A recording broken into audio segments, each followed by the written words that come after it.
The Christmas Killer's 25-Day Body Calendar, a Sherlock Holmes mystery. Dear listeners, welcome to another Sherlock Holmes story. I'm Christopher, your guide through tonight's tale of secrets and suspense. Before we unravel the clues, I'm curious about you. What's your craft or calling? Are you a baker, a bookseller, a detective in your own right, or something entirely unexpected?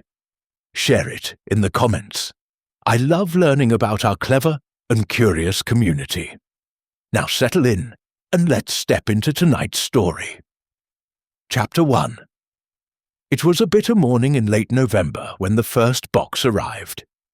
The fog had not yet lifted from the awnings of Marylebone Station, where men in stiff collars and women in layered coats hurried past each other with downturned eyes and steaming breath. The platform porter who discovered the package would later describe a peculiar quiet in the air, as though the city had, for a single breathless moment, held its pulse. The parcel itself was unremarkable in shape, neither wide nor long, no more conspicuous than the average Christmas gift. It was wrapped in rich red paper and tied with a string of green twine, like something a grandmother might place beneath a gaslit tree. But it was cold, colder than the air, and heavier than it had any right to be. The station sergeant, a robust fellow named Clegg, was the first to unwrap it. I later spoke to him myself and noticed that he still trembled in the telling. Inside lay a single human foot. It was pale, the skin blued by frost, the nails carefully trimmed. A small gilded tag dangled from the ankle like a label from a Christmas goose. Upon it, in exquisite handwriting, was inscribed the number 1. I had received a telegram from Holmes only an hour later. Watson, urgent, Marylebone Station, omit breakfast, wear heavy coat, bring revolver. Though long accustomed to Holmes's flair for the theatrical, I confess the note chilled me. The inclusion of my revolver bespoke danger, though of what variety I could not yet say. I arrived to find Holmes already at the scene, crouched over the now empty parcel like a falcon studying the nest of some rival bird. "It's begun," he murmured as I approached. "Just as I feared.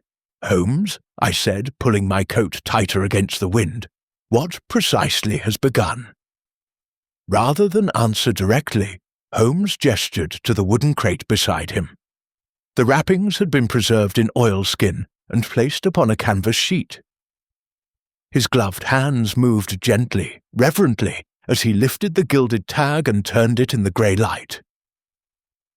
"Note the precision of the calligraphy," he said, "and the weight of the ink, handwritten, not printed, yet done with mechanical steadiness. This is not the work of a common madman." "But what in heaven's name does it signify?" I asked. "And why deliver a limb?" Holmes stood. His face, usually a mask of ironic amusement or scientific concentration, was grave. "Because this is the first," he said, "and there shall be 24 more." We returned to Baker Street, where Holmes, refusing both tea and rest, unrolled a sheet of foolscap and began charting possibilities upon the wall. "Watson," he said between strokes, "consider the symbolic implication. 25 days, commencing now. A calendar of sorts, Advent. A morbid one, surely. Indeed, but ritualistic, carefully planned. Each item arriving one per day, I suspect, until Christmas morning. The implication is clear. We are not hunting a lunatic." "But someone calculating?" Holmes tapped his pencil once against his chin. "Obsessively so. This is a performance, a message. Someone is counting down. Each delivery, a grotesque ornament hung upon an invisible tree." I could not repress a shudder. "But where does one find such body parts, Holmes? Surely the work of a medical student." He paused, then shook his head. "Too neat, too theatrical. A student might preserve a specimen in spirits, but not deliver it like this, not with this sense of narrative. No, Watson, this is someone who sees the city itself as an audience. A killer as dramatist? Holmes's eyes glittered. Precisely. And what's more, he wants us to watch. That evening, we received a visitor. Mrs. Langtry, the matron from St. Dimphna's Hospital for the incurably insane, arrived breathless and white-faced. Her gloves were worn, and her bonnet askew as though she had dressed in haste. "Mr. Holmes," she whispered once inside the parlour, "I do not know if it is connected, but one of our former patients has escaped, and something has been left behind in his room." "Sit down, madam," Holmes said gently. "Begin from the start." She did, and what a tale it was. A man named Elijah Ferrier, once a promising chorister, had been admitted to St. Dimphna's 3 years prior, after being found wandering the aisles of St. Anne's Cathedral, muttering about angels with torn wings and counting the pews backwards. He had never spoken since. His condition was diagnosed as catatonic psychosis, but he was neither violent nor unmanageable, until 3 days prior, when he vanished from his locked room. No sign of forced entry, Mrs. Langtry added, but the door had been bolted from the outside. Holmes leaned forward. "And you say something was left in his room?" She hesitated, then drew from her handbag a folded sheet of parchment, aged and creased. He opened it carefully. I leaned over and beheld a page divided into 25 small boxes, each numbered. The first box, number 1, had been marked through with a small red cross. The others remained untouched. It was an advent calendar. Hand-drawn, ornate, my heart skipped. Holmes spoke softly. "We have our first thread." He stood and moved to the fire, the document still in hand. "There is a pattern forming," he said, "and we are already one day behind." As I watched him in the firelight, his coat still dusted with the ash of station coal, his brow furrowed, not with frustration but with anticipation, I realized with a chill that Holmes was not merely solving a crime. He was stepping onto a stage prepared especially for him, and someone, somewhere in London, was already watching from the wings. Chapter 2. The following morning found Baker Street cloaked in a leaden silence, broken only by the occasional clip of hooves along the rain-darkened street. Holmes had not slept.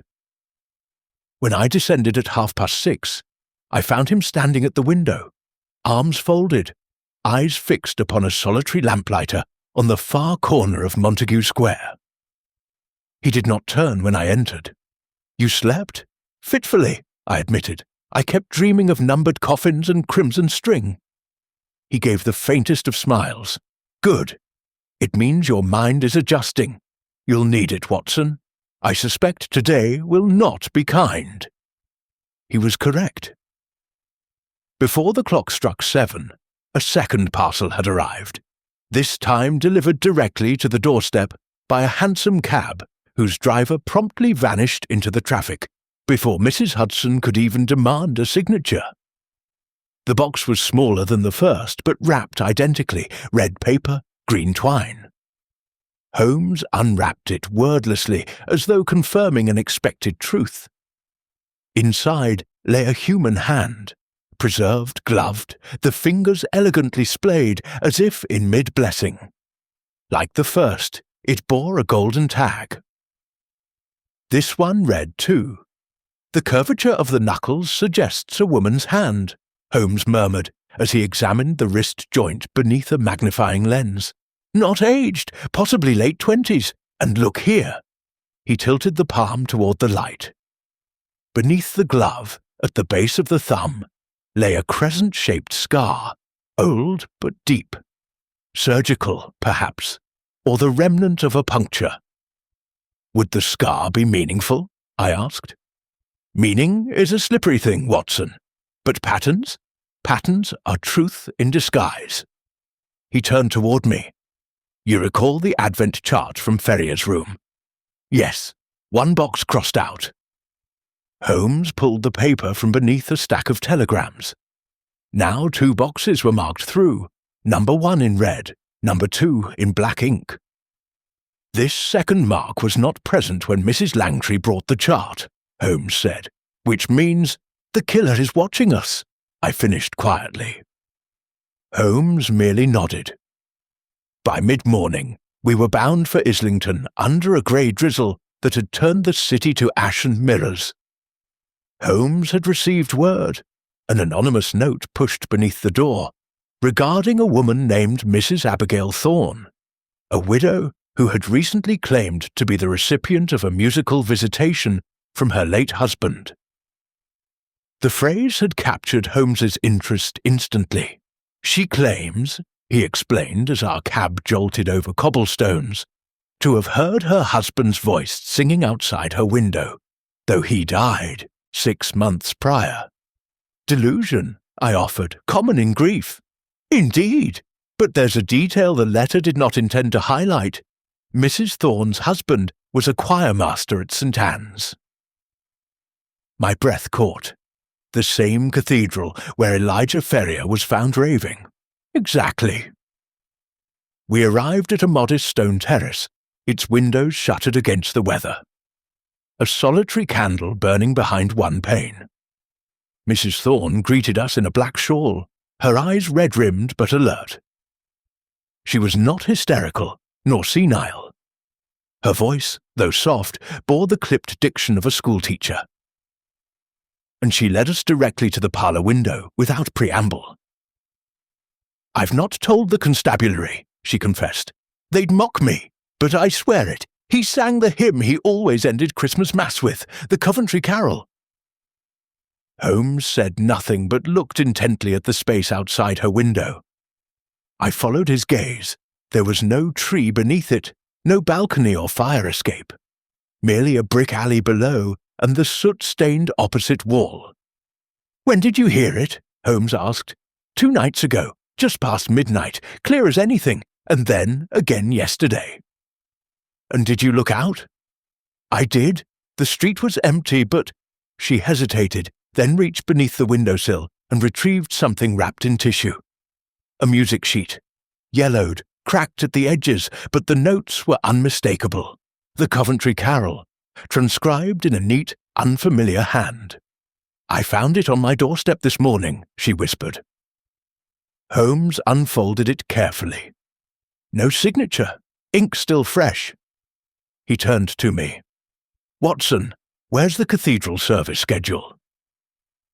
I retrieved it from his coat pocket, where he'd stowed it earlier. Holmes scanned the sheet. "There," he tapped. "The Christmas choir. Rehearsals held nightly until December 23rd. And? Ferrier was once the soloist for this very carol. He was struck mute the day his younger brother died, on Christmas Eve. A family trauma. Something worse, I fear. But look here." He held the music sheet beneath the gaslight. Along its lower edge, near the clef, was a small brown stain, barely visible, but unmistakable. "Blood," Holmes said. "Dear God!" We took our leave swiftly. As the cab carried us back toward Baker Street, Holmes remained lost in thought, fingers steepled, lips pressed into a line. I knew that expression. It meant the theatre of his mind had drawn its curtains for something precise, something intimate. Finally, he spoke. "There's an intelligence here, Watson. Not merely madness. The killer rehearses, performs, delivers. He studies us, even as we pursue him. And the parcels? Messages, ornaments, a ritual dismemberment of something once whole. A choir, perhaps, or a family. Each piece is a lament." He turned to me sharply. "We must visit the cathedral tonight." "To what end?" "To listen."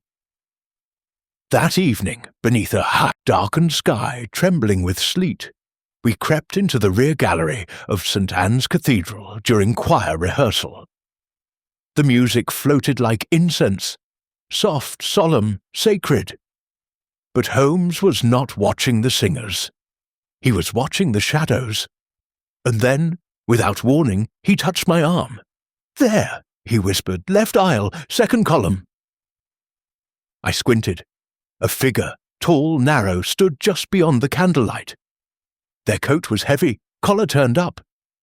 I could make out neither face nor hair, but they stood perfectly still, watching. Holmes moved, but too late. The figure vanished behind the column, and by the time we reached the spot, only footprints remained. One set, barely imprinted, leading to the exit, and then fading into the snow beyond the cloister gate. Holmes knelt beside the last print and stared long at it. When he rose, his face was pale. "What is it?" I asked. He didn't answer at first. Then, slowly, "The footprint is left, heel heavy, slight inward drag. Ferrier had a right side limp." "Then this wasn't him?" "No," Holmes said, eyes distant. "This was someone copying him." I felt a coldness settle in my stomach. "Holmes, do you mean—" But he interrupted. "Watson, there may be more than one killer, and one of them wants us to follow the wrong ghost." Chapter 3. There are moments, rare and unwelcome, when Holmes grows still, not out of thought, but out of dread. As we stood by the cloister gate of St. Anne's Cathedral, staring at the fading footprint in the snow, I recognized that stillness. It was not paralysis. It was the quiet of a man who had glimpsed the edge of a pattern too complex to grasp in full. "Someone's playing music with murder," he said finally, "and we've yet to find the refrain." We left the cathedral in silence. The third parcel arrived at Baker Street the next morning, just after dawn. This time it was left not at the door, nor delivered by courier, but suspended by twine from the wrought iron fence outside, swaying like a macabre ornament in the morning breeze. The paper was soaked through. Red ink, or so I first thought. But the stench gave it away. Holmes opened it with the precision of a surgeon. Inside was a human ear, shriveled, grey-blue from the cold, and partially singed along the helix. Beneath it, not on a golden tag, but scorched into a scrap of vellum, were the words, 3. Let those who have ears hear. A passage from Scripture. Holmes said nothing for a long moment. He merely took the note, examined its charred edge, and then turned toward the fireplace without another word. At midday, Holmes insisted we return to St. Anne's, but not to speak to clergy or to inspect choir books. Instead, he directed us through a narrow side corridor I had never noticed before, winding up a stair so thin and steep it seemed never meant for human use. It led to the old choir loft, now disused and closed to the public. "How did you know of this passage?" I asked, breathless, as we reached the top. "I didn't," Holmes replied, lighting a lantern. "But Mrs. Langtry's letter mentioned Ferrier once hid himself here for 2 days, before he was found, covered in ash, speaking of fire and voices." He pushed open the wooden trapdoor. Dust scattered in every direction like moths from a crypt. The loft was filled with old hymnals, broken pews, and the smell of mildew, but it was more than that. There was a second scent, stronger, metallic. "Blood," Holmes said. He moved swiftly, lantern swinging over the warped floorboards. In the far corner, behind a collapsed organ pipe, we found it, a discarded candle holder, the base coated in dried blood. And beside it, a hymn sheet, identical to the one Mrs. Thorne had received. But this one bore a note scribbled hastily at the bottom. "He sings when it burns. That's how he knows." Holmes handed it to me with a look I could not read. "We're not chasing one killer, Watson. We're chasing a dialogue." "A dialogue?" "Yes. between two madmen, or perhaps one madman and one disciple. One composes, the other performs. I shuddered. And what is the message? Holmes stood slowly. We must speak with the choir. We found the choir director, Mr. Basil Ordway, in the cathedral's vestry, his fingers stained with ink, his eyes sunken from lack of sleep. A man of rigid bearing and whispered authority, he welcomed us not with words but with a strained nod and a cough. "I know why you're here," he said quietly. "You're not the first to come asking." "Who else has been asking?" Holmes queried. Ordway hesitated. A man in black, tall, said he was from Scotland Yard, but he had no papers. He asked about Elijah Ferrier, and then about the boy. Holmes stiffened. "What boy?" "Peter Greaves. He was our youngest tenor, 11 years old. Vanished 4 nights ago. I didn't report it. His family's unconventional. I feared scandal." "And you think this man in black was looking for him?" I asked. Ordway swallowed hard. "I think he already knew what happened. I think he came to make sure no one else would." Holmes moved closer. "Why didn't you report the boy missing?" "Because the last time I saw him," Ordway whispered, "he was standing in this room, staring at the Advent chart." My blood ran cold. "You have the same chart here." Ordway pointed to a cabinet. Holmes flung it open. Inside, pinned to the wood like a ritual token, was an Advent calendar, a perfect twin to the one found in Ferrier's room. This one had 3 boxes marked. The 4th was already inked faintly, as though someone had begun to cross it out, then stopped. A hesitation. Outside the cathedral, the wind had picked up. Holmes lit a cigarette and stared down at the cobbled street. "We're being drawn forward," he murmured, "pulled along by a rhythm. Each day, a new verse. Each verse, a new horror. But if Peter Greaves has already been taken," I began, "then we're too late for him. But not, I think, for the final act." He turned toward me, eyes burning with clarity. "There are 25 days, Watson. This is not merely a series of murders. It is a composition, a fugue of suffering, and someone has ensured we hear every note." "And the man in black?" Holmes crushed the cigarette beneath his heel. "A conductor, perhaps, or the composer himself." "Do you think he'll come to us?" Holmes looked toward the cathedral, now blurred by snow. "He already has."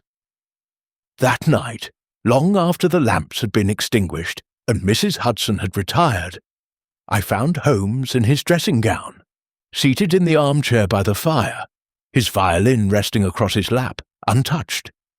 He was reading the Advent chart again. The 3 X's, the partial 4th. "Watson," he said quietly, "do you recall the hymn Mrs. Thorne heard? The Coventry Carol?" "Of course. It is a lullaby, a morning song." Holmes nodded slowly. "Yes, a lullaby for the innocents." I stared at him. "You think the victims are children?" "Not all, but some, and the references, the symbols, they are biblical. Matthew 2:16. Herod's slaughter of the innocents, a child vanished, a voice singing outside a window, a warning to flee." He paused, then added, "This killer is not choosing his victims at random. He is recreating scripture, or perverting it." My skin crawled. "And the ear." Holmes looked at the fire. "Let those who have ears hear the warning." He rose then suddenly and retrieved a parcel from beneath the writing desk. It was unopened. Addressed to Holmes. "It arrived while you were at the apothecary," he said. "Another piece?" "I suspect so." He sliced the twine, peeled back the red paper, and stared. Inside was not a limb, but a mouth, stuffed with sheet music. Holmes held up the scrap. It was the Coventry Carol, but the lyrics had been altered, crudely, blasphemously, and at the bottom, in tiny print, "Fit au fort, Tomorrow the boy sings, and the city will listen. Chapter 4. The following morning dawned grey and mute, as though the city itself had lost its voice in mourning. I found Holmes already dressed, his coat collar turned high and scarf wrapped tight against the bitter wind. "Today," he said, handing me a folded sheet of paper without preamble, "the boy sings." The note, which had arrived some time before I stirred, was written in the same spidery hand as the others. It bore no address, no signature, just a line of altered scripture. "The voice of one crying in the wilderness, prepare ye the fourth." And beneath that, scrawled hastily, "Bell Tower, noon, listen." It was not yet 10 when we arrived at St. Jude's Orphan Asylum, a brooding mass of stone and soot on the edge of Spitalfields. The bell tower loomed above it like a crooked finger, casting a long shadow that seemed out of proportion with the weak December sun. "An orphanage," I murmured. "Do you think he's hiding them here?" Holmes's eyes scanned the eaves, the gargoyles, the frost-laced gutters. "If he is, he's not hiding them. He's displaying them." We were met at the entrance by Sister Winifred, a pale, tight-lipped woman who peered at Holmes with more suspicion than awe.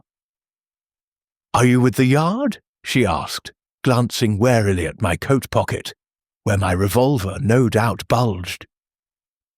"No, madam," Holmes replied. "We're here on behalf of a higher authority." "God?" Holmes smiled thinly. "Justice." Her expression did not soften, but she led us inside. The children were at prayer when we entered the chapel. Rows of small heads bowed in unison, voices rising and falling in solemn harmony. Holmes listened intently, then whispered, "Do you hear it?" "Hear what?" He gestured to the smallest boy in the front row, pale-haired, thin-shouldered, barely 10. "Third from the left, off-key, lagging a beat." I frowned. He's frightened. More than that, he's being forced to sing a part that isn't his. Holmes stepped forward, gently touching Sister Winifred's sleeve. "What's that boy's name?" "David Pruitt," she said. "New arrival, just 2 days ago." "Was he brought by someone?" She hesitated. "No, he arrived alone. Said he'd been told to come here, that someone would fetch him when the time was right." I felt a coldness tighten in my chest. "Watson," Holmes murmured, "stay with the boy. I'll be in the tower." Without another word, he vanished behind the side aisle and up the narrow staircase that led to the belfry. David Pruitt sat alone at lunch, picking listlessly at a bowl of boiled potatoes. I took the seat across from him and offered a faint smile. "I'm Dr. Watson," I said. "My friend Mr. Holmes asked me to sit with you." The boy nodded but did not speak. His eyes were glassy, pale blue, unfocused. "You sing very well," I said gently. "Were you in a choir before?" He shook his head slowly. "Did someone teach you the hymn?" Still no answer. Then, after a pause, he said I'd be safe if I sang. I leaned in slightly. "Who said that, David?" The boy looked toward the window. "The man with the burned hands." At that exact moment, a low clang echoed from above. One of the bells had been struck, but not as part of any tune. It was a single hollow chime. Then another. Then silence. I bolted upright. "Stay here," I said, and rushed toward the stairs. I met Holmes halfway down. He was pale, breathless. "He's been here," he said. "The top room. The ropes have been disturbed, and more than that," he held up a scrap of cloth. "A corner of a cassock, charred. And this," he added, pulling something from his pocket. It was a tuning fork. Back at Baker Street, Holmes paced for nearly an hour, alternating between violin, practice, and intense scribbling. He said nothing for the longest time, as though each note of the case had to resound through his skull before he could grasp the melody. At last, he turned to me. The man with the burned hands. Yes, he's not the killer. He's the herald, a disciple, a survivor. I was stunned. Holmes, are you saying there was an earlier series of crimes before this? He nodded. Possibly years ago, or perhaps just one terrible act, one that fractured a mind into two. He tapped the table. There is ritual here, Watson, but also memory. Someone is recreating an event. The dismembered choir, the twisted hymns, the calendar. These are not random. They are echoes. I swallowed. And the boy? He was brought to be part of it, but not killed. Not yet. He was meant to sing today, to mark day 4. But something went wrong. The killer never showed. Or perhaps he was already here. Holmes fell silent. Then softly, "There's a scent of ash in every place we've visited." "Because of the killer?" "No." He looked at me. "Because of the fire." I stared. Holmes explained. St. Anne's had a fire 12 years ago, burned the west transept and partially destroyed the choir loft. Elijah Ferrier was pulled from that fire, unconscious. His brother died inside. He's reliving it, I breathed, through ritual, through music. Holmes nodded. And he's not alone. That night a 4th package arrived. It was not wrapped in paper. It was a charred Bible, bound in cracked leather. Between its pages we found a photograph, sepia-toned, half-burned, but still legible. It showed a group of choir boys. In the front row, smiling, were Elijah Ferrier and Peter Greaves. And in the very centre of the back row, robes soot-stained even in the photograph, stood a tall man whose face had been scratched out with ink. Holmes stared at the image for a long time. "He's in every photo," he whispered, "every record, but never named." He turned the Bible over. On the back cover, in jagged handwriting, Fee 5, ashes, ashes, they all fall down. Chapter 5. It is one thing to investigate murder. It is quite another to investigate memory, especially when memory itself has been scorched, buried, or rewritten. Holmes had often said that the most dangerous villains were not those who killed, but those who edited the past to justify it. And now, it seemed, we were chasing one of the latter. The charred Bible lay open on the breakfast table, the photograph beside it. Holmes had studied the image for hours. I could see the lines of fatigue creeping beneath his eyes, but he would not rest. "Watson," he said at last, "does this photograph strike you as staged?" I leaned in. "They are smiling, most of them." "Exactly. And yet the central figure, this man here, remains deliberately obscured, his face inked out, not burned, but crossed through, intentionally. The killer's mark?" Holmes shook his head. "No, this was done before the fire. Look here." He pointed to a faint indentation in the page, where the ink had bled into a crease that predated the charring. This image was defaced before the tragedy, before the fire that killed Ferrier's brother, before the silence. I frowned. "Then who is he?" Holmes did not answer. He simply rose, took the photograph, and placed it into his coat pocket. "Where are we going?" I asked. He paused at the door. "To find a choir that no longer exists." Our destination was a place I had not heard spoken of in years. The Ashbridge House for Indigent Musicians. Located in Wapping, it had once served as a haven for destitute performers, choir boys gone astray, and those who had, quite literally, lost their voice. It was there, Holmes believed, that the answers might reside. The home was a crumbling ruin, its facade pocked with grime, its windows dimmed by years of soot and sorrow. A cracked placard swung gently above the threshold. Inside, we were greeted by a man of ghostly appearance, Mr. Linton Gray, the director.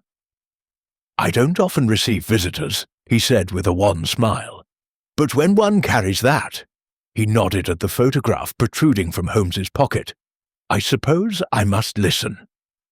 "You recognize it?" Holmes asked. Gray's smile faded. "I was their choir master. Before everything changed. Before the fire, I said."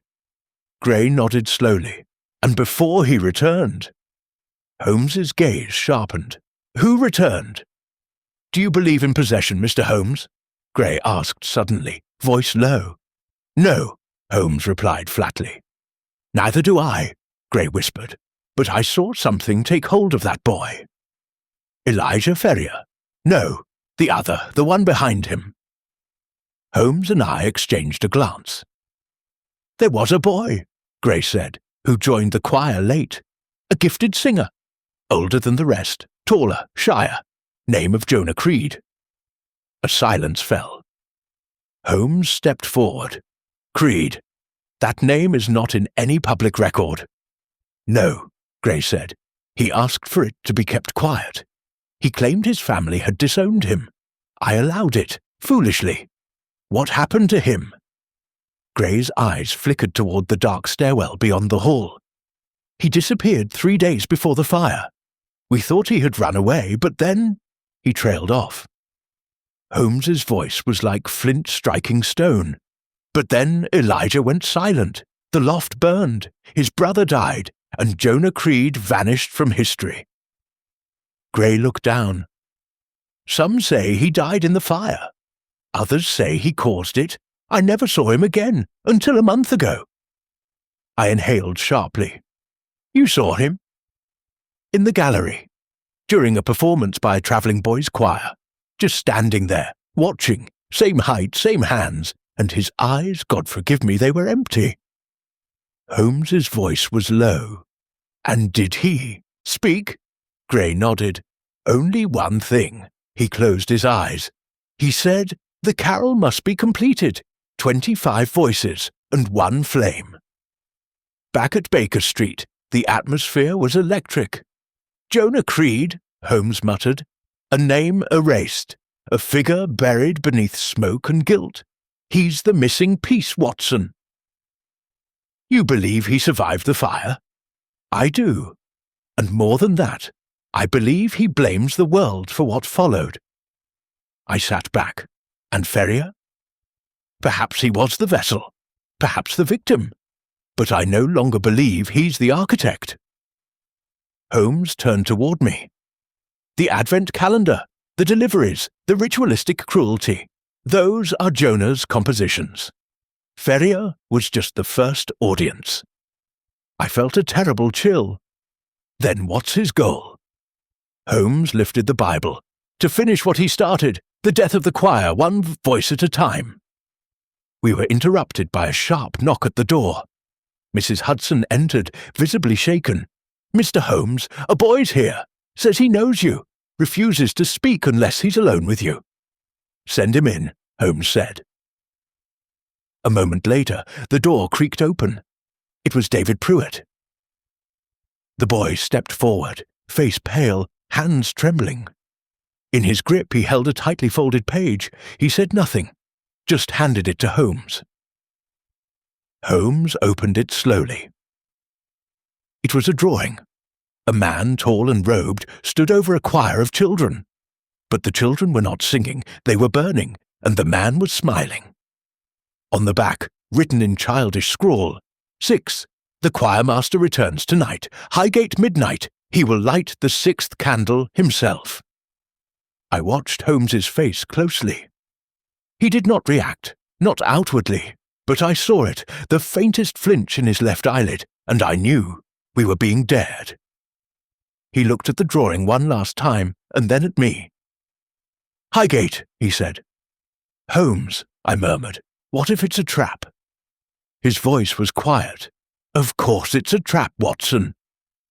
Then he added almost to himself, "But I intend to bring a match of my own." Chapter 6. There are places in London where the wind forgets itself, where even the most rational mind begins to doubt the firmness of the ground beneath its feet. Highgate Cemetery, with its moss-stained angels, uneven tombstones, and skeletal trees, was one such place. We arrived just before midnight. The air was so still, I fancied I could hear Holmes's pulse as we stepped past the cast-iron gates and into the frozen gloom. 6 candles, Holmes murmured as we moved between the rows of graves. This is his sanctuary, Watson. The city's forgotten cathedral. You're certain he'll be here? No, he said, but he believes we will be. And that belief, his belief, is the instrument we must tune. We followed the path up the western slope. The moon, veiled behind shifting clouds, spilled faint silver over broken monuments.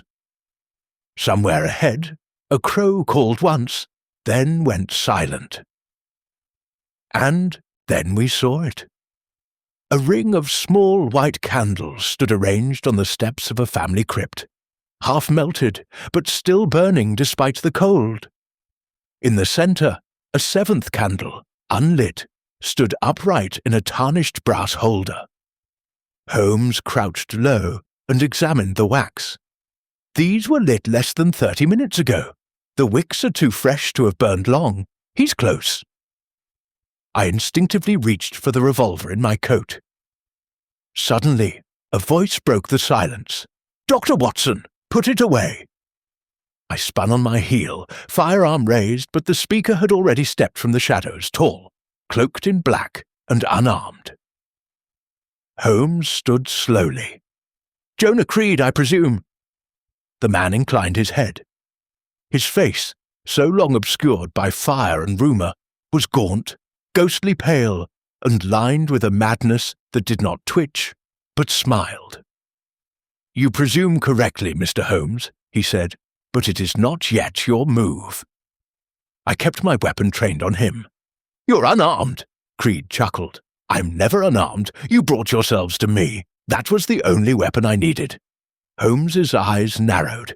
"You've been watching since the beginning, manipulating Ferrier, or perhaps becoming him." "I was Ferrier," Creed replied calmly. "I was all of them. The silent one, the burning one, the singing one. When the world gave me ash, I learned to breathe through soot." He reached slowly into his coat, withdrawing a single folded page. Another advent calendar. Each day was marked in red, each box except the last 3. Creed held it up.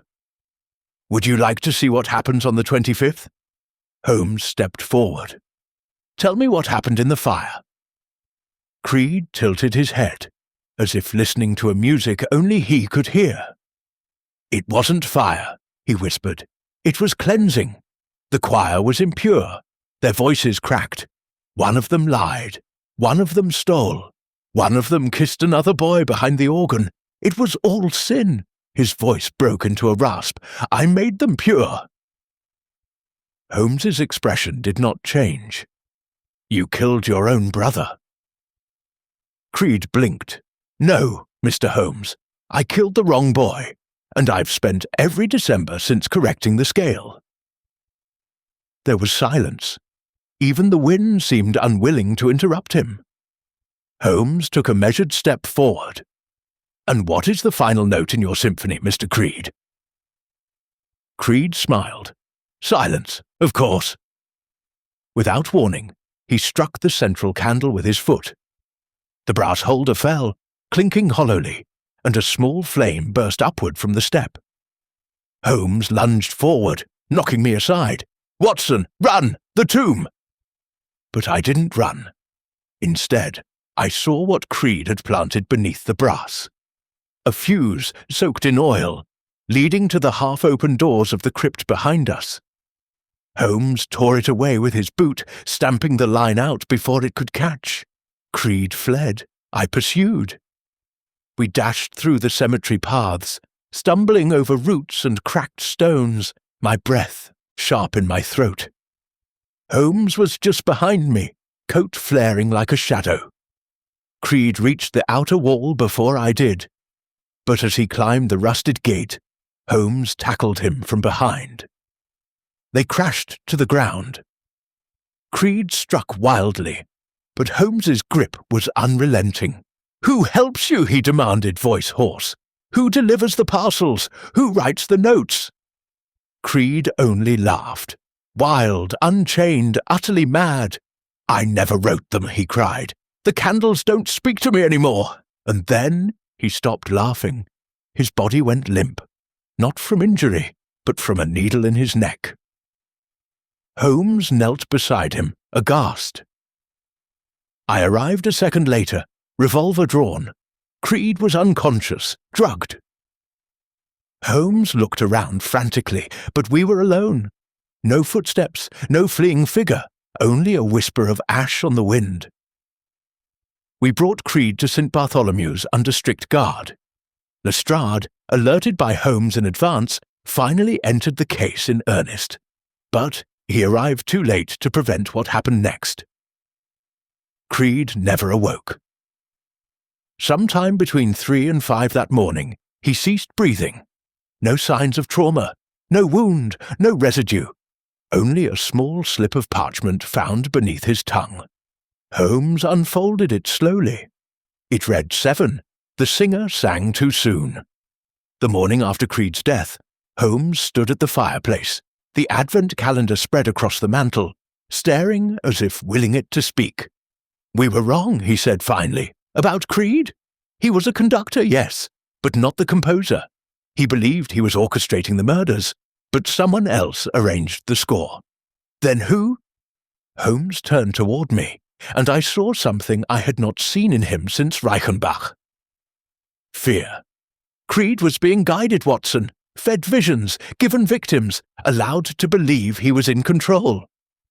He tapped the calendar. "Whoever wrote this, whoever delivered that box, who planted the drawing in David Pruitt's hands, they are the true voice in this opera." I felt the old dread return. "And the end," Holmes whispered. "It hasn't begun yet." Chapter 7. There is a silence that comes after a man dies, not from violence, but from orchestration.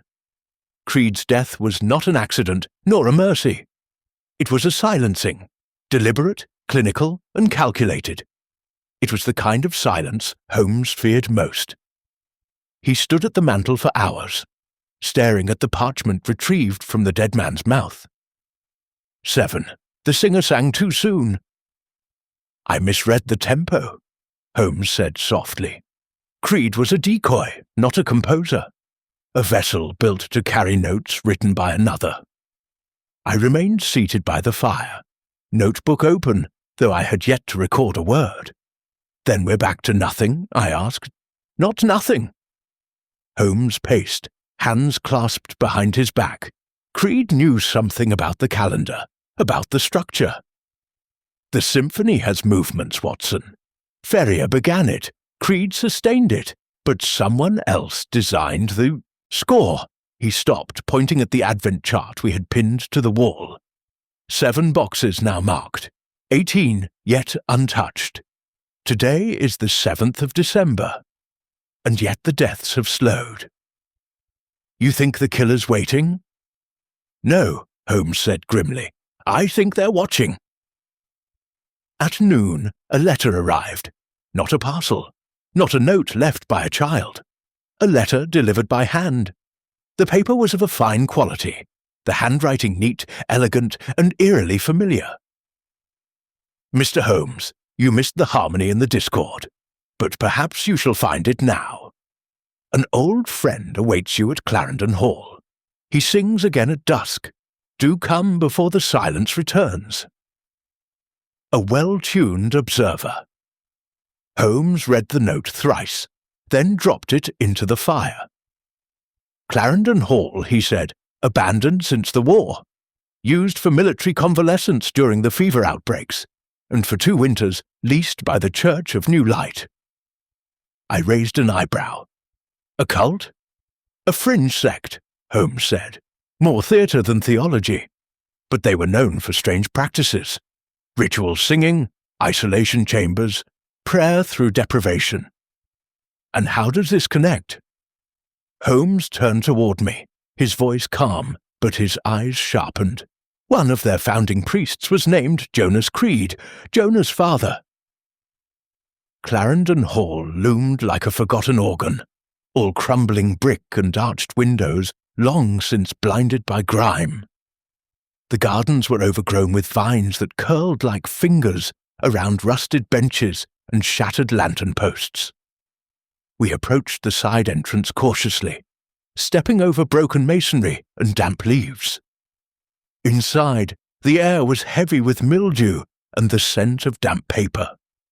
Rows of pews, upended and covered in dust, filled the old chapel room.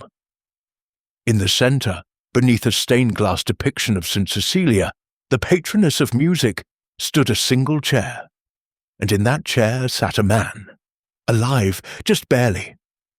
He was thin, grey-bearded, and hollow-eyed, wrapped in a tattered shawl. He held a hymnal in his lap. When he looked up, I felt a shiver run through me. "Mr. Holmes," he rasped, "you came!" Holmes approached. "Your name?" "I have been many names," the man said. "To Creed, I was father. To the Church of New Light, I was director of voices. But you may call me what I truly am." He smiled faintly. "A mistake." His name, we learned, was Merrick Graves, a composer of sorts, once lauded for his experimental religious music before vanishing from public life. It was he who had composed the Advent rituals, he who taught Creed and Ferrier the structure of atonement through sound.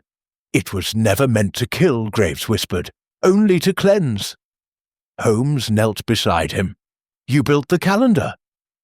"I built the first," Graves said, "for Ferrier. After the fire, he blamed himself. The voices in his head, they were yours. No, but I gave them shape." Holmes's voice hardened. "And you taught him to give each voice a number?" Graves said nothing. Holmes stood. "Who's behind this now? Who's continuing your work?" Graves coughed. "I wrote a ritual, not a prophecy. But some children remember the notes, even after the music stops."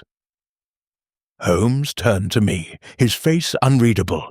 "We're not chasing a single killer, Watson. We're chasing an idea." We left Graves in the care of local authorities. His mind was too fragmented to prosecute, but Holmes believed him useful still, if only as a doorway to the true composer, now hiding behind the curtain. As we returned to Baker Street, Holmes was uncharacteristically silent. He poured himself a glass of brandy but did not drink it. Instead, he stared at the Advent calendar on the wall. "I overlooked something," he said, "the seventh box." "It was never marked," I reminded him. "Exactly," Holmes murmured, "because today's victim isn't a person." He stepped forward and circled the seventh square in ink. "Today, Watson, the killer claimed a silence." I frowned. "What silence?" Holmes's eyes met mine. "Creed." That night, another package arrived. Unlike the others, it came with a return address, false, certainly, but boldly included. Inside was a fragment of a stained-glass window, depicting the eye of St. Cecilia. And beneath it, wrapped in parchment, 8. The listener is chosen. Holmes examined the shard for a long time. Then, with slow deliberation, he turned to me. "We must go back to St. Jude's." "Why?" "Because David Pruitt is no longer the message, Watson." He paused. "He's the medium." Chapter 8. If there is one lesson I have learned in my years beside Sherlock Holmes, it is this. The most dangerous trap is not one set for the body, but for the mind. And as we returned to St. Jude's Asylum, in the bleak grey of morning, I felt we were walking directly into such a snare. Holmes said little during the ride. He sat with one hand resting on the Advent calendar, the other drumming faintly against his knee. "Holmes," I ventured, "when you say David is the medium, do you believe he's in danger?" Holmes did not look at me. "He already was in danger, Watson. Now he may be something else entirely. A transmitter, a receiver, or worse, an echo. Sister Winifred met us at the gate, her face pale and pinched. "You're here about David?" she asked, leading us hurriedly inside. "Yes," Holmes replied. "Where is he?" "In the chapel. He won't stop singing." We entered the nave to find the boy standing alone before the altar, his small hands clasped before him, eyes closed. He was singing softly. Not a hymn I recognized, but something older, minor in key, almost Gregorian in tone. There were no lyrics, only tone, and beneath the words there was pattern. Holmes stood perfectly still as the melody curled through the air like smoke. "Do you hear it?" whispered. "Hear what?" I asked. "It's not a song," he said. "It's a cipher." We took David aside gently, Holmes kneeling before him as one might before a nervous animal. "David," he said, "can you tell me where you learned that song?" The boy's voice was barely audible. "It came in my sleep, in the dark. It said to sing, and I would be left alone." "Who told you that?" "No one, but I heard him." "Creed?" The boy shook his head. "Creed listened. He never spoke. But the other one, he's always watching. He said he used to be a teacher." Holmes and I exchanged a glance. "Did he have a name?" I asked. David nodded slowly. He called himself Master Knowles. Back at Baker Street, Holmes dove into research with renewed intensity. Within hours, he had retrieved a pamphlet from the archives of the Church of New Light, dated 12 years prior. The title read, "Purity in the Voice, a Ritual for Sacred Correction by Elias Knowles." Holmes tapped the name. Not a priest, not a doctor, a vocal therapist, one with deeply unorthodox ideas about the moral tone of children's voices. I felt my stomach tighten. "You think he was behind the fire at St. Anne's?" "No, but I believe he inspired it, and perhaps survived it." Holmes opened the pamphlet. Inside were diagrams of breathing techniques, pages of musical notation, and, buried deep, something far more sinister. A table, numbered 1 to 25, with descriptions beside each number. 1 the foot, 2, the hand, 3, the ear, 4 the mouth, 5 the eye, 6 the breath, 7 the silence, 8 the witness, 9 the imitator, 10 the vessel, and so on. Holmes's finger stopped on 10. "The vessel," he murmured. "Watson, if David is the medium, who is the vessel?" I stared at the parchment, my mouth dry. Then, almost reflexively, I turned my gaze toward the mirror across the room, and saw myself reflected there. Holmes followed my gaze. For a long moment, we said nothing. Then, very quietly, he said, "No, not you, Watson, me." That night, Holmes sat in total darkness. He would not light the lamp, would not eat, would not speak. Only when the clock struck 11 did he rise. He opened the window to let the cold in. "Watson," he said, "I need you to remain here." "Absolutely not. This is not gallantry, it is necessity. If I do not return by morning—" "You'll return," I said firmly. "You always do." He studied me. Then, with a faint, almost imperceptible nod, he handed me a sealed envelope. "Do not open this unless I fail." At precisely midnight, a knock came at the door. I opened it to find a young boy, one of the orphans from St. Jude's, trembling and out of breath. He handed me a card. Upon it, in perfect script, 10. The vessel must hear the composer's final lesson, alone, no witnesses. And beneath that, an address. The Old Deanery, St. Cecilia's Chapel, midnight. By the time I looked up, the boy was gone, and Holmes was already standing behind me, coat buttoned, gloves in hand. "No time to argue," he said. "The lesson begins." I never should have let him go alone, but something in his eyes, some haunted knowing, stayed my hand. I waited 1 hour, 2, and then, just before dawn, The door creaked open. Holmes stepped inside, his hair damp with dew, his gloves gone, his coat torn at the sleeve. He said nothing as he sank into the chair by the fire. I approached cautiously. "Holmes?" He looked up at me slowly. And then, for the first time in our long acquaintance, I saw something I never thought I would see in the eyes of Sherlock Holmes. Hesitation. "What happened?" I asked. He reached into his coat and pulled out a single black candle, unlit. "This," he said, "was waiting for me on the pulpit." "And Knowles?" There was no one there, only music. He gestured to his violin. When I arrived, it was already playing. I said nothing. Neither did he. We sat in silence as the candle cast its shadow across the room. Finally, Holmes whispered, "The composer is dead, Watson, but the composition is not." Chapter 9. It is a peculiar thing to witness fear in a man whose profession relies on reason. When Holmes returned from St. Cecilia's in the pre-dawn cold, bearing that unlit black candle and a violin that had somehow played itself, I expected his dread to evaporate beneath the rational lamplight of Baker Street. But it did not. He did not sleep.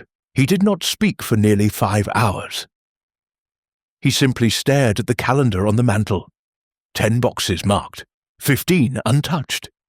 And then, just as the light of a watery December sun breached the curtains, he whispered, "The music is repeating." Holmes retrieved the original calendar from the Ferrier case file and spread it across the floor beside the newer one sent in the most recent package. At first glance, they were identical. But then, with the aid of a ruler and magnifying lens, Holmes made a discovery that I confess I might have overlooked. The newer calendar was not new. It was the same chart, the exact sheet that once belonged to Ferrier. Only now, the marks were being made in reverse order. "The killer is retracing steps," Holmes said, "not just repeating the ritual, but mirroring it." I frowned. "Then what lies at the midpoint?" Holmes tapped day 13. A box unmarked, unlabeled, empty. "The center of the spiral," he murmured, a rest note. A pause in the symphony. A silence? No, worse. He looked at me. A pivot. At noon, a telegram arrived from Lestrade. "Graves is dead. Asylum guard claims heart failure. Found with wax in both ears and tongue, removed. No sign of struggle, awaiting instructions." Holmes handed me the note and poured himself a drink he did not touch. "3 of them now," he said. "Creed, Graves, and now Graves's keeper, each eliminated once. Their part was played. But the question remains, who is turning the page?" I asked the question I had feared all morning. "Do you believe the composer is still alive?" Holmes stared into the fire for a long time.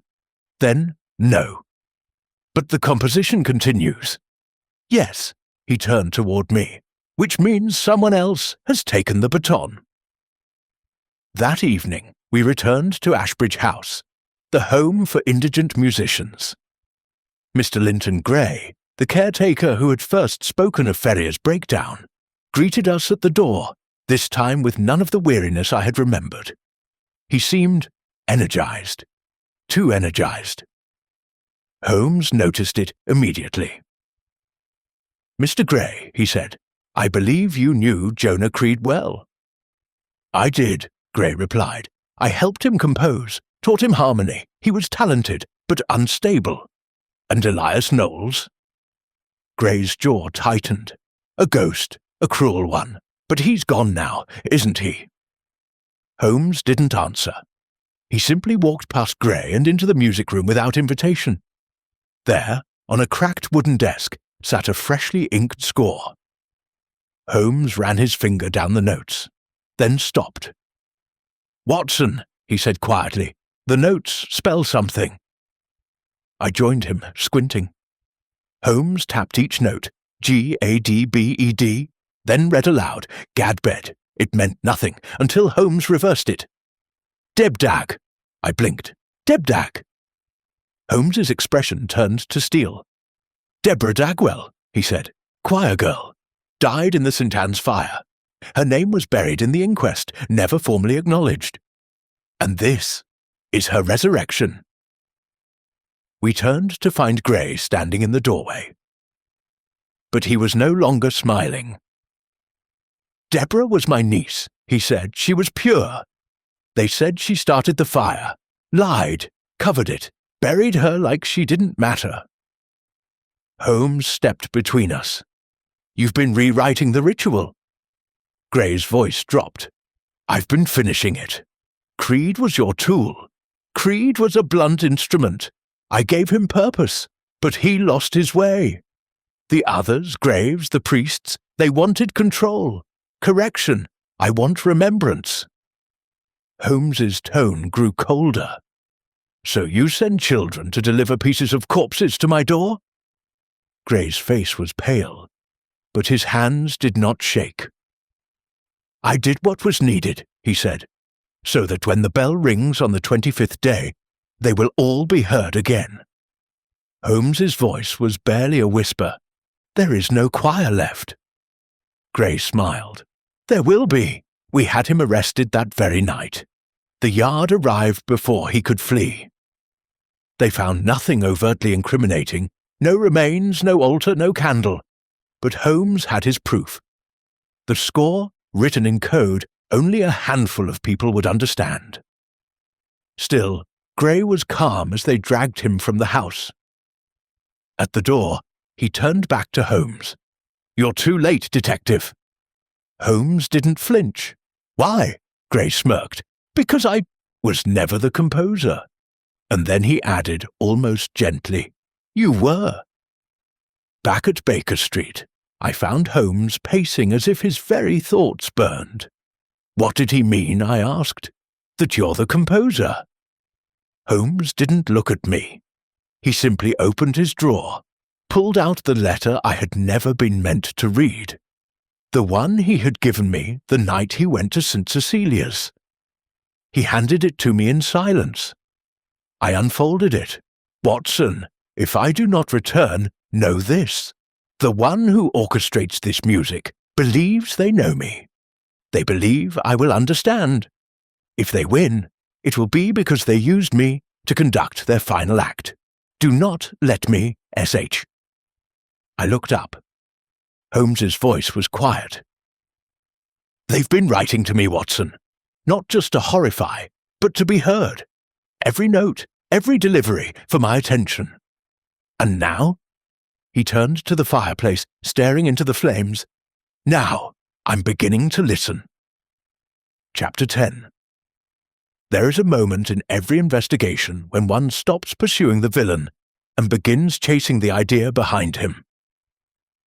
That threshold, once crossed, leaves a mark, often permanent, on even the most rational of minds. I believe Holmes crossed that line the moment Linton Gray looked back from the carriage and told him, "You were the composer." The remark clung to Holmes like frost to glass. He had weathered insults from criminals, lectures from bureaucrats, even betrayal from Moriarty himself. But never before had I seen him so uncertain. He did not eat that night. Nor did he take morphine, or read, or play the violin. He simply sat before the cold fireplace, the unopened parcels, now 10 in number, stacked like tombstones beside him. I dared not speak. And then, near dawn, he rose without a word and disappeared into the study. When I followed, I found him in front of the mirror, not grooming, not thinking, just staring. By mid-morning, he summoned me. "Watson," he said, "I need you to retrieve all the letters sent since the first murder, every envelope, every torn scrap." I obliged. He laid them out across the floor in a grid. "Now," he said, "read me the salutations." I was puzzled. They don't say much. Most of them begin simply, "Mr. Holmes," or "Detective." "Exactly," he said, "except one."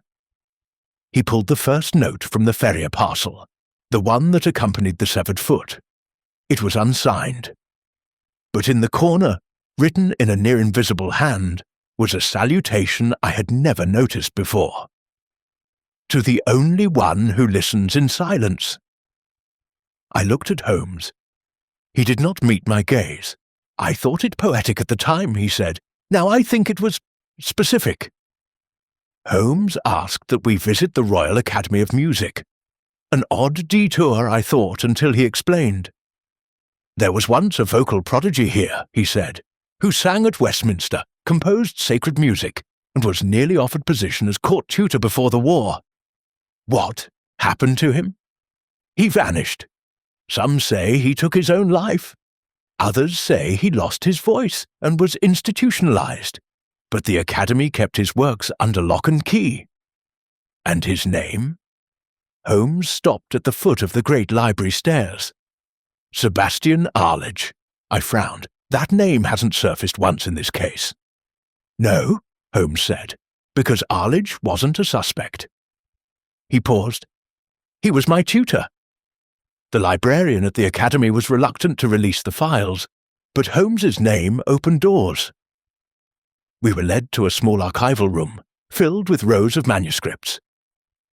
And at the far end, under glass, lay Arledge's final composition. Holmes studied it carefully. "Do you see?" he whispered. I shook my head.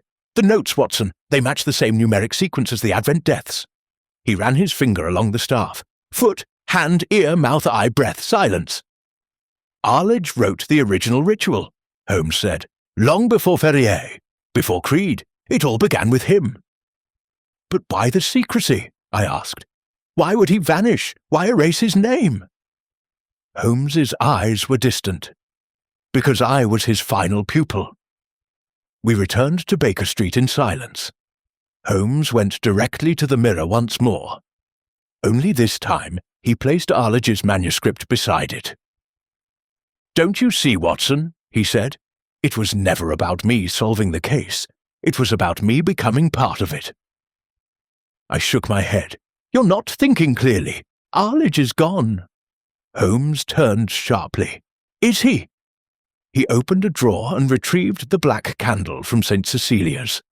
Then another, from the Highgate ritual. Then the wax found in Graves's ears. All were identical. "All poured from the same mould," he whispered. "And the scent." He lit the candle. A strange, almost sickly sweet note filled the air. Not wax, not tallow, frankincense and ink. Holmes's eyes widened. "He's sending a message in the medium itself. Holmes, slow down." But he was already moving. "To the one who listens in silence," he repeated. "That was never about humility. It was literal. Someone listening, recording, not watching, hearing. Like a confessor," I said slowly, "or a therapist." And then we both said it. David Pruitt. We raced to St. Jude's, only to find Sister Winifred pale and breathless at the door. "He's gone," she whispered. "He left last night. Said a man came for him, tall, wore gloves, had a key to the gate." Holmes closed his eyes. "He's accelerating the ritual," he muttered, "trying to complete it before we catch him." And where would he go? Holmes did not hesitate. Where the echoes are loudest. We arrived at St. Anne's Cathedral just before dusk. Snow fell like ash as Holmes and I moved through the nave and toward the choir loft. The steps groaned beneath our weight. At the top, we found a circle of candles. 12 this time, each lit, each flickering toward some invisible crescendo. And in the center stood David. He was not alone. A man stood behind him, tall, slender, wearing the black vestments of a forgotten order.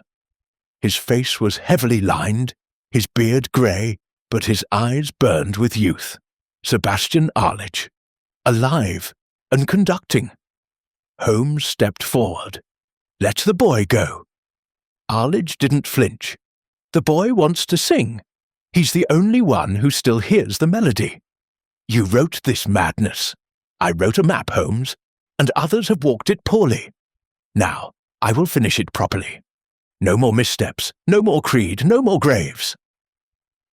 Holmes raised a hand. You want me to hear it? Fine, let him go. You have my attention. Arledge tilted his head. Always did. And then he smiled. But he never got the final note, because David turned and stabbed Arledge in the side with a sharpened tuning fork. The old man gasped, staggered, and fell to the stone floor, blood blooming across his robe like spilled ink. I rushed forward, restraining the boy. He dropped the weapon immediately, hands shaking.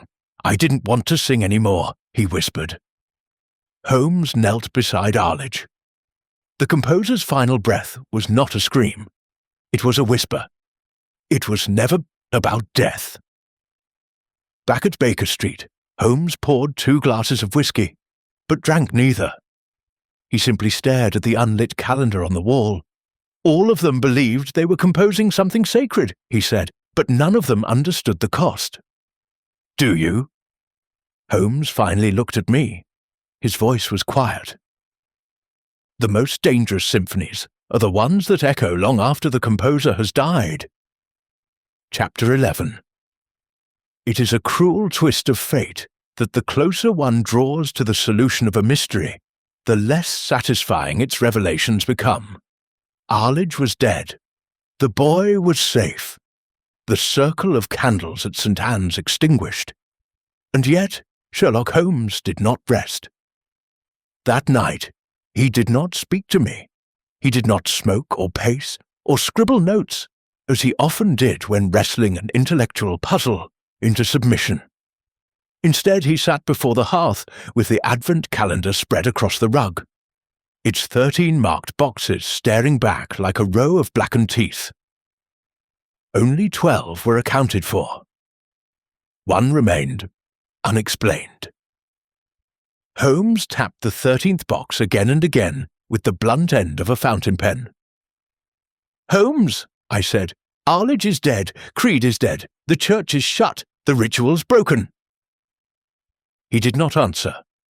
Then, in a voice devoid of triumph, the 13th note was never meant to be played. The next morning, a small package arrived. It was not wrapped in red paper. There was no twine, no tag, just a simple, unassuming parcel of brown cloth, tied with plain string and left on our doorstep without a sound.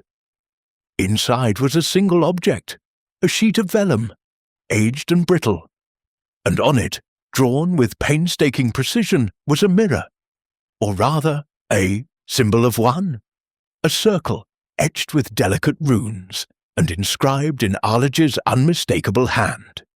13. The conductor faces the choir. Holmes stood very still. Then he looked to the fireplace mirror. Watson, he said quietly, fetch my old case files, the ones marked Mayfair Incident and Davenport House. I did so without question. He opened them one by one. Each contained stories we had solved over the years, tales of buried secrets, forgotten children, closed schools, abandoned parishes, and in every case there was a choir. Different names, different cities, but all had something in common. One name repeated in footnotes or witness statements. S. Arledge, consultant. Sebastian A., advisor on vocal purity. Mr. A., voice examiner. It hit us both like a drop of water falling on fire. This wasn't his first composition, Holmes whispered. He's been tuning for decades. Then why now? I asked. Why complete it now? Holmes turned the vellum over. There, on the back, was one final line in a hand I did not recognize. Not Arledge's, but I had seen it once before, on the very first parcel. The true choir awakens on Christmas morning. Holmes's face drained of colour. The boy, I stood. David Pruitt?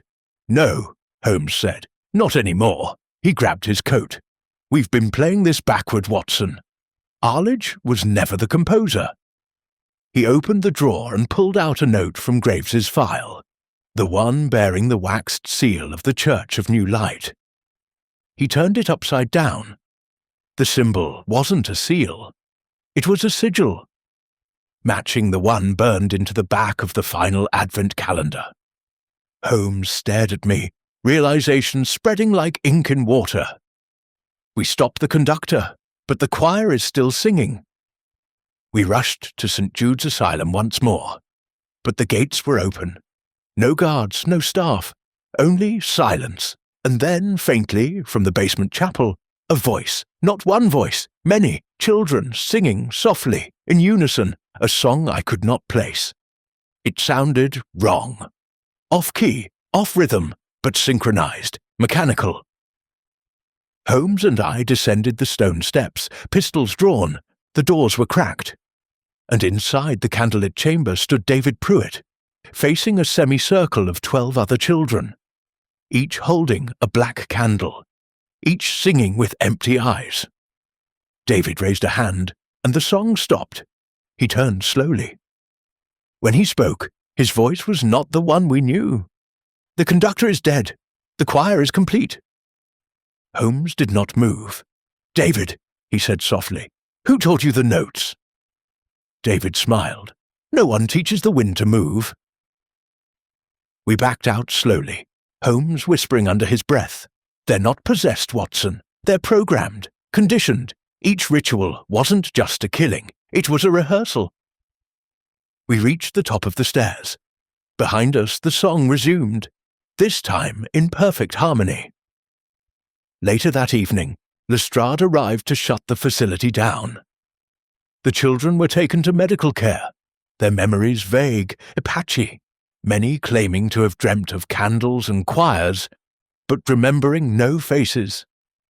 David Pruitt never spoke again, at least not to us. That night, back at Baker Street, Holmes stood before the fire. He held the final Advent calendar in one hand. In the other, the sheet of vellum with the mirror. He did not burn them. He folded them carefully and placed them in an envelope marked simply, Case 25. Then he said, "We've broken the melody, Watson, but not the rhythm." I watched him for a long moment. There was no satisfaction in his eyes, only the haunted stillness of a man who knew the music had stopped, but the echo had not. Chapter 12. Christmas morning dawned beneath a sky the colour of parchment and silence, thick enough to be a second snowfall. All across London, bells rang out in celebration. Carriages rattled with parcels and laughter. Children shrieked at frosted windows. The gas lamps glowed gold on holly-flecked doors. But within the sitting room at 221B Baker Street, no fires crackled, no brandy was poured, no carols were sung. Holmes stood at the window unmoving, his breath clouding the glass. I remained in my chair, unable to summon cheer. We had survived the case, and yet nothing about it felt concluded. Behind me, stacked neatly atop the desk, were the 12 parcels. Red paper faded, twine fraying. No parcel had arrived that morning. No child had vanished, no candles had been lit, and yet Holmes remained poised, waiting, watching, listening, as though the ritual was not over, but merely paused. "Holmes," I said at last, "what do you fear?" He didn't turn. "I fear," he said quietly, "that we have misunderstood the entire design." I frowned. "We've uncovered the architect Arledge, the movement, creed, the disciple Gray, the ritual, the calendar, even the surviving choir." Holmes closed his eyes. "And yet—" He turned, his expression unreadable. "Watson, who mailed the first package?" I blinked. "Arledge, surely." "No, Arledge was in hiding. He left no traces in the city, not at that time. Then Gray? Gray was in Scotland, confirmed by records, until the third day." I felt a chill crawl up my neck. "Then who?" Holmes stepped forward.